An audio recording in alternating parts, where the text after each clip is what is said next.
we had absolutely no idea what people were going to do with these things when we started out. Matter of fact, the two people it was designed for was Woz and myself, because we couldn't afford to buy a computer kit on the market. So we liberated some parts from Hewlett-Packard and Atari, and worked on the design for about 6 months and decided that we would build our own computer. So we built one, and Woz was up till 4 in the morning for many moons, and we got it working. We showed some of our friends. Immediately, everybody wanted one.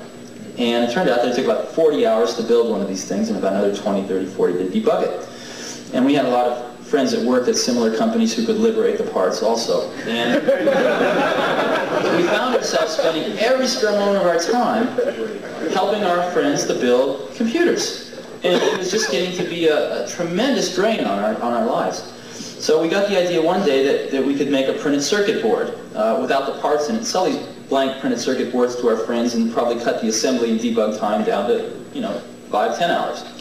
So Woz sold his HP 6 calculator and I sold my van, and we got $1,300 together, and we paid our friend of ours who was this PC board layout person $1,300 to do us a layout, and decided we'd sell printed circuit boards at twice what it cost to build them and hopefully recoup our calculator and transportation at some later date. So that's what we did, and I was out trying to peddle PC boards one day and walked into a byte shop, the first byte shop in Mountain View, and Paul Terrell, the then owner of the byte shop, said he would like to take 50 of these computers.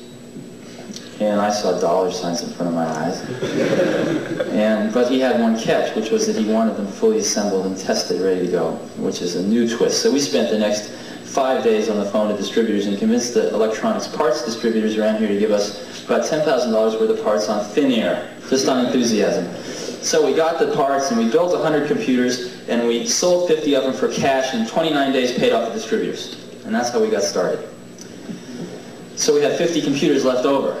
Well, that meant we had to sell them. So then we started worrying about marketing, worrying about distribution, got on the phone to the other computer stores around the country.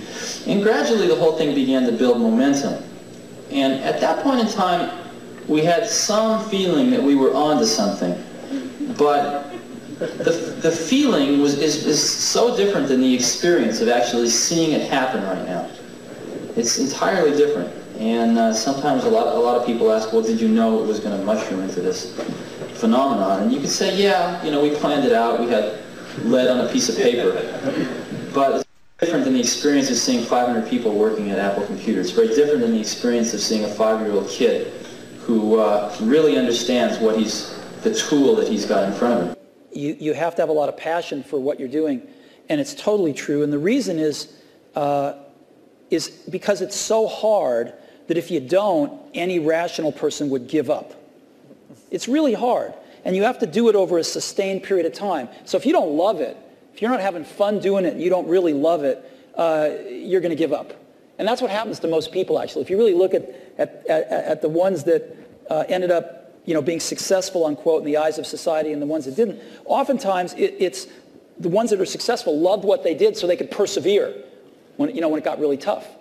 And the ones that didn't love it quit because they're sane, right? Who would want to put up with this stuff if you don't love it? So it's a lot of hard work, and it's a lot of worrying constantly. And if you don't love it, you're going to fail. So you got to love it, you got to have passion.